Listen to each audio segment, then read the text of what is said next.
हैरान रह गए। 500 के नोटों के बंडल का वो कांड, पीएम मोदी अब 500 का नोट ही बंद कर देंगे क्या? आज इसके बारे में बताऊंगा।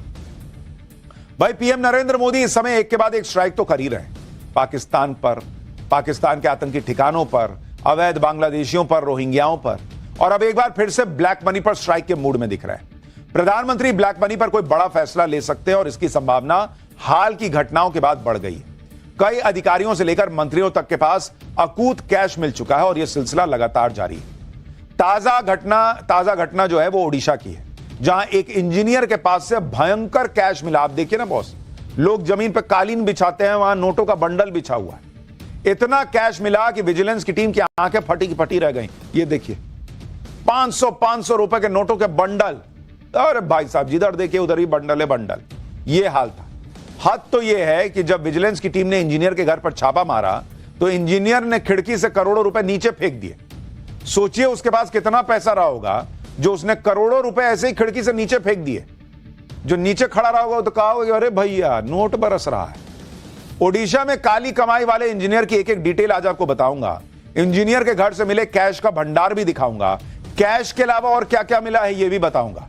और क्यों चंद्रबाबू नायडू पीएम मोदी से नोटबंदी की मांग कर रहे हैं यह भी बताऊंगा। लेकिन पहले ताजा कैश कांड की एक झलक देख लीजिए।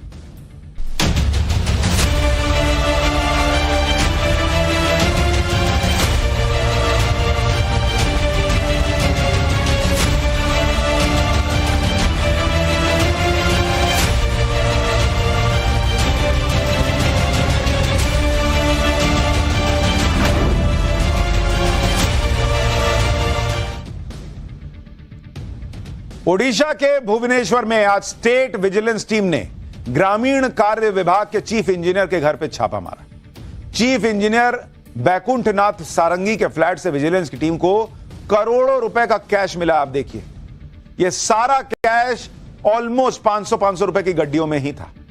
इंजीनियर बैकुंठनाथ सारंगी के खिलाफ आय से अधिक संपत्ति की शिकायत दर्ज होने के बाद छापा मारा गया था। विजिलेंस टीम के अधिकारियों ने जब फ्लैट की तलाशी ली तो जो कैश मिला उसे देखकर वो भी हैरान रह गए। कैश काउंटिंग के लिए नोट गिनने की मशीन मंगानी पड़ी। भाई वो लोग सोच के गए होंगे कि थोड़ा बहुत पैसा मिलेगा। इतना पैसा निकल आया कि भाई हाथ से नहीं गिना जा रहा था। लोगों ने कहा उंगली दर्द हो रही है बॉस, मशीन मंगाई, इतना नहीं गिन पाएंगे। तो कुल मशीनें आई और तब जाकर पता चला कि कितना कैश है। कैश के अलावा इंजीनियर की और भी प्रॉपर्टी के बारे में भी पता चला है। इंजीनियर के घर जब विजिलेंस की टीम रेड के लिए पहुंची तो इंजीनियर ने बचने के लिए गजब का काम किया। ये देखिए, खिड़की से पैसा फेंकने लगा। इंजीनियर बैकुंठनाथ सारंगी ने विजिलेंस की टीम को अपने फ्लैट पर देखा तो बचने के लिए कैश को खिड़की से बाहर फेंक दिया। सोचिए कितना कैश इसके पास रहा होगा कि फेंकने से भी नहीं हिचकिचाया। इंजीनियर ने खिड़की से 500 के कई बंडल नीचे फेंक दिए, लेकिन फिर भी धरा गया। विजिलेंस टीम के अधिकारी फ्लैट के नीचे ही खड़े थे। उनको पता था कि फेंकेगा। बोले लाओ प्रैक्टिस कराओ, आईपीएल चल ही रहा, हम भी कैच खेल लें। नीचे से ही उसका कैश फेंकते वीडियो भी बना लिया। इंजीनियर ने जो कैश नीचे फेंका था उसे भी विजिलेंस की टीम ने रिकवर कर लिया। ये वही 500 के नोटों के बंडल हैं जो इंजीनियर ने खिड़की से नीचे फेंके थे। आसपास के पड़ोसी कह रहे होंगे कि पहले फेंकते तो बच भी जाते, हमारा भी फायदा होता। खैर, खिड़की से फेंके गए नोट नीचे एक टीन शेड पर गिरे थे, जिसे अधिकारियों ने बरामद कर लिया है। इंजीनियर बैकुंठनाथ सारंगी के पास से क्या क्या मिला है आप सुनेंगे तो चौंक जाएंगे। इंजीनियर के पास से 2 करोड़ रुपए से ज्यादा का कैश मिला है। सारा कैश 500 की गड्डी में रखा हुआ था। इंजीनियर के पास से सोने के गहने भी बरामद हुए, महंगी विदेशी घड़ियां और महंगे कपड़े भी मिले। यानी चीफ इंजीनियर साहब ने अच्छा खासा माल जमा किया हुआ था। ये देखिए, और इसका खुलासा हो गया। सोने के गहने और महंगी घड़ियों का जो कलेक्शन था वो अब विजिलेंस की टीम ने अपने कब्जे में ले लिया है। हो सकता है पत्नी से बहुत प्यार करते होंगे, कहे होंगे कि उनके लिए खरीदा हूं, लेकिन भैया इतना पैसा इंजीनियर के पास। इंजीनियर साहब को पत्नी से बहुत प्यार था, वो तो अच्छी बात है, लेकिन उसी प्यार में इतना नोट जमा कर लिए होंगे, ये नहीं हो सकता ना। विजिलेंस की टीम को घर से ऐसे ऐसे गहने मिले कि वो भी हैरान रह गए। गले के हार, कानों के झुमके और भी बहुत कुछ। इसी के साथ महंगी महंगी साड़ियां भी मिली हैं और ऐसा लग रहा है कि भाभी जी ने पहनी भी नहीं है, सब नई ही दिख रही हैं। इनकी कीमत भी लाखों में बताई जा रही है। दरअसल चीफ इंजीनियर बैकुंठनाथ सारंगी काफी समय से विजिलेंस की रडार पे थे। इंजीनियर बैकुंठनाथ सारंगी पर आय से अधिक संपत्ति की शिकायत में छापेमारी हुई थी, जिसके बाद उनकी काली कमाई का राज सामने आया। विजिलेंस टीम ने इंजीनियर के 7 ठिकानों पर छापा मारा, जिससे उसकी संपत्तियों के बारे में पता चला। अंगुल जिले में 2 मंजिला मकान है। अंगुल में ही एक और 2 मंजिला घर है। भुवनेश्वर के दमदमा में एक फ्लैट है। पुरी के पिपली में एक फ्लैट है। अंगुल जिले में पारिवारिक मकान भी है। इसके अलावा भुवनेश्वर में जिस दफ्तर में चीफ इंजीनियर बैकुंठनाथ सारंगी काम करते थे, वहां भी विजिलेंस की टीम ने छापेमारी की है। दमदमा और अंगुल जिले वाले घर से ही 2 करोड़ से ज्यादा का कैश बरामद हुआ। बताइए, इतना पैसा इंजीनियर के आलियाम, नाम है बैकुंठ। अरे भैया, बैकुंठ धाम ही जाना है सबको, लास्ट में सब यहीं रह जाता है। नहीं समझ में आया, नाम बैकुंठ रख लिए, लेकिन बैकुंठ धाम अल्टीमेट डेस्टिनेशन है, यही भूल गए, नोट छाप रहे हैं। भुवनेश्वर के बैकुंठनाथ सारंगी से पहले भी कई अधिकारियों और नेताओं के घर से बड़ी मात्रा में कैश मिल चुका है। कई बार तो कैश देखकर आईटी और ईडी वाले भी हैरान रह गए। देश में पिछले कुछ सालों में कितनी बड़ी बड़ी कैश रिकवरी हुई, देखिए ना, ये आप भूल गए, ये वाली जो हुई थी, ये तस्वीरें झारखंड में कांग्रेस सांसद धीरज साहू के घर से मिले कैश की थी। देश के इतिहास में शायद सबसे बड़ी कैश रिकवरी थी। साल 2023 में धीरज साहू के घर से 10, 20, 50 करोड़ नहीं बल्कि पूरे 350 करोड़ रुपए बरामद होने की खबरें आई थी और पूरा देश हैरान रह गया था इन तस्वीरों को देखकर, क्योंकि अलमारियों में ठूस ठूस के नोट भरे हुए थे। नोटों को गिनने में हफ्तों का वक्त लगा था। इसी साल 2022 में महाराष्ट्र के जालना में स्टील, कपड़ा व्यापारी और रियल एस्टेट डेवलपर के घर पर रेड हुई थी। 1 अगस्त 2022 को यह छापेमारी शुरू हुई तो 8 अगस्त तक चलती रही। इस दौरान व्यापारियों के घर, फैक्ट्री और फार्म हाउस को खंगाला गया। इस दौरान 58 करोड़ रुपया कैश मिला, जो 500-500 के नोटों की गड्डियों में जमा था। 32 किलो सोना मिलने की बात हुई थी। 16 करोड़ रुपए के हीरे मोती मिले थे। छापेमारी में कुल 260 कर्मचारियों की टीम लगानी पड़ी थी। छापेमारी के बाद रियल एस्टेट कारोबारी के पास से 390 करोड़ रुपए की बेनामी संपत्ति मिली थी। यह सारा काला धन और सोना अलमारियों और बिस्तर में छिपा कर रखा गया था। जितना भी काला धन या कैश रिकवर किया जा रहा है, ज्यादातर 500 रुपए के नोटों में ही मिल रहा है और इसी वजह से 500 रुपए के नोटों पर सरकार स्ट्राइक कर सकती है क्या, यह सवाल उठ रहा है। इसके अलावा 500 रुपए के नोट से जुड़ी एक और बड़ी बात है। हाल ही में आरबीआई की रिपोर्ट आई है जिसके मुताबिक 2021 के बाद से 500 के नकली नोटों की संख्या भी बढ़ गई है। 2021 में 500 रुपए के 39,453 नकली नोट पकड़े गए थे।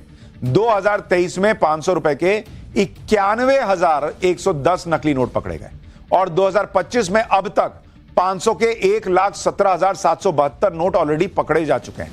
यानी 4 साल में 500 रुपए के नकली नोट 3 गुना बढ़ चुके हैं। 200 रुपए के नोट सरकार ने ऑलरेडी वापस ले लिए हैं, इसलिए अब ब्लैक मनी 500 रुपए के नोटों में जमा हो रही है और इसी वजह से 500 रुपए के नोट बंद करने की मांग भी होने लगी है। बड़े डिनोमिनेशन यानी ज्यादा वैल्यू वाली करेंसी जैसे 500 रुपए के नोट या 2000 रुपए के नोट को बंद करने की मांग कई बार हो चुकी है। मोदी सरकार ने 2000 रुपए के नोट बंद भी कर दिए। अब 500 रुपए के नोट बंद करने की भी मांग होने लगी है। मोदी सरकार में सहयोगी और आंध्र प्रदेश के मुख्यमंत्री चंद्रबाबू नायडू ने भी यही मांग की है। चंद्रबाबू नायडू ने पीएम मोदी से इसकी डिमांड करते हुए कहा है कि यह डिजिटल करेंसी का जमाना है। डिजिटल इकोनॉमी से रोजमर्रा के लेन देन में भ्रष्टाचार की संभावना कम हो जाएगी। बड़े वैल्यू के नोटों के इस्तेमाल से काला धन बढ़ता है। इसे रोकने के लिए डिजिटल पेमेंट जरूरी है। नायडू ने कहा है कि उन्होंने पीएम मोदी को सुझाव दिया है कि बड़े नोटों की छपाई ही बंद कर दीजिए। जब तक बड़े नोट चलन में रहेंगे, नकद लेन देन में भ्रष्टाचार की गुंजाइश बनी ही रहेगी। डिजिटल भुगतान से हर ट्रांजैक्शन को ट्रेस किया जा सकता है, जिससे पारदर्शिता सुनिश्चित होगी। चंद्रबाबू नायडू कैशलेस इकोनॉमी का रोडमैप तैयार करने वाली केंद्रीय समिति के अध्यक्ष थे। चंद्रबाबू नायडू ने बड़े नोट बंद करने की मांग की और पीएम मोदी को सुझाव भी दे दिया है और इसलिए सवाल उठ रहा है कि क्या 500 के नोट भी बंद हो सकते हैं क्या।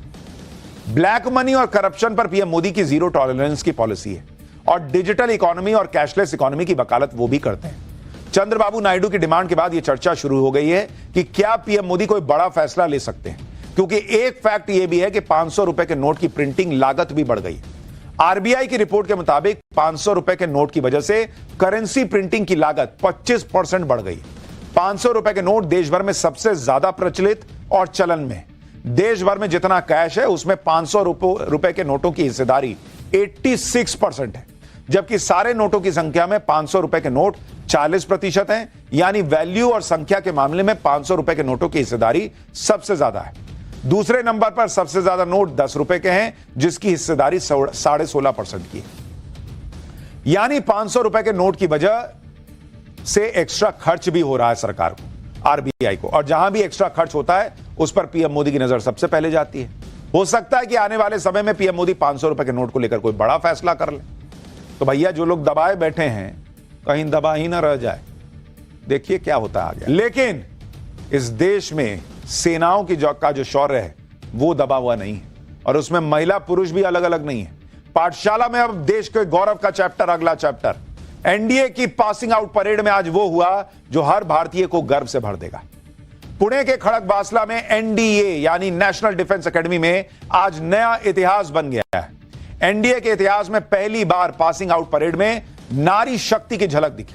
17 फीमेल कैडेट एनडीए की 148वीं पासिंग आउट परेड का हिस्सा बनी। ये तस्वीरें देखिए।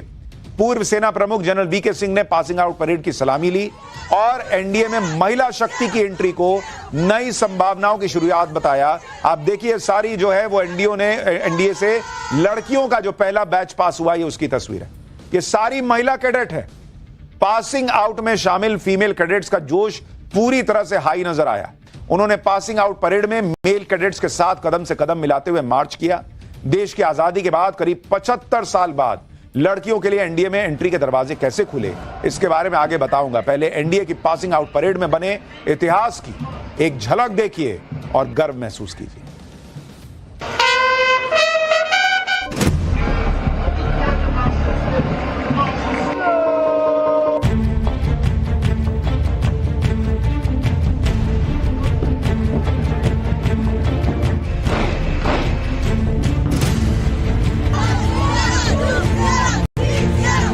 पता चला कि 75 साल बाद एनडीए खुल रहा है, तो ऐतिहासिक मोमेंट तो था ही। It came as a surprise.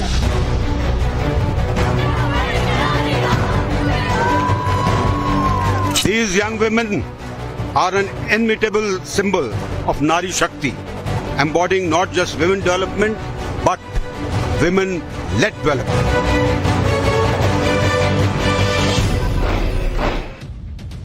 NDA की पासिंग आउट परेड में शामिल हुई 17 फीमेल कैडेट्स अब इंडियन आर्मी, नेवी और एयरफोर्स में शामिल होकर देश की शान बढ़ाएंगे। पासिंग आउट परेड खत्म होने के बाद इन कैडेट्स ने जमकर जश्न मनाया, उसकी तस्वीरें आप देख रहे हैं। पासिंग आउट परेड पूरी करने के बाद फीमेल कैडेट्स ने कामयाबी का जश्न मनाते हुए पुशअप्स भी लगाए और दिखा दिया कि नारी शक्ति किसी भी से भी कंधे से कंधा मिलाकर सेना का शौर्य बढ़ाने के लिए पूरी तरह तैयार है। एनडीए की पासिंग आउट परेड ही नहीं बल्कि 148वें कोर्स का दीक्षांत समारोह भी ऐतिहासिक रहा। एनडीए के इतिहास में पहली बार फीमेल कैडेट श्रुति दक्ष ने आर्ट स्ट्रीम में टॉप करके दिखा दिया कि लड़कियों को किसी भी मामले में कम नहीं आंका जा सकता। श्रुति के पिता भी एनडीए से पास आउट है और एयरफोर्स में विंग कमांडर रह चुके हैं। श्रुति दक्ष और उनके साथ एनडीए में पहले फीमेल बैच के साथी बनी कैडेट्स ने एनडीए में लड़कियों की एंट्री को अपनी जिंदगी का बड़ा टर्निंग पॉइंट बताया। सुनिए एक बार इन्हें। पता चला कि 75 साल बाद एनडीए खुल रहा है, तो ऐतिहासिक मोमेंट तो था ही उस पर उस टाइम मैं बीकॉम ऑनर्स करी थी Shri Ram college of commerce Delhi university से। उस टाइम मुझे लगा कि मुझे वैसे भी फौज ज्वाइन करनी थी। पापा से इंस्पायर्ड थी, अपनी बहन से इंस्पायर्ड थी जो ऑलरेडी फौज में है। तो मेरा पूरा मन था और मैंने अपनी मिलिट्री करियर को भी जल्दी शुरू करने का सोचा था, तो मेरे को सही अपॉर्चुनिटी मिली। बहुत एक्साइटिंग था। स्टार्टिंग में टाइम लगता है अकोमोडेट होने में, बट एक बार सेट हो जाते हैं तो फिर अच्छा। It came as a shock because it came as a surprise that NDA, it was not open for us, and out of sudden it was open. I was preparing for JMIN and then I was told by one of my friend that NDA is open for females as well. Then I was like, let me just give it a try because I was planning to give CDS after my graduation. अब यह समझना भी जरूरी है कि आखिर NDA में लड़कियों को दाखिले के लिए इतना लंबा इंतजार करना क्यों पड़ा और इसकी शुरुआत अब हुई कैसे। दरअसल साल 2021 से पहले लड़कियों को एनडीए में एडमिशन नहीं मिलता था, जिसके खिलाफ दिल्ली हाईकोर्ट में याचिका दी गई थी। हाईकोर्ट से यह मामला सुप्रीम कोर्ट पहुंचा, जहां 18 अगस्त 2021 को कोर्ट ने पहली बार लड़कियों के एनडीए में शामिल होने के दरवाजे खोल दिए। इस फैसले के बाद 2022 में पहली बार 17 फीमेल कैडेट्स का बैच एनडीए में कठिन ट्रेनिंग के लिए पहुंचा। खड़गवासला में 3 साल की मुश्किल नहीं, बहुत मुश्किल ट्रेनिंग के बाद 17 फीमेल कैडेट्स का यह बैच आज पासिंग आउट परेड में शामिल हुआ और उन्होंने देश में नया इतिहास रच दिया। एक बार इनके जश्न की तस्वीरें दिखाइए लोगों को।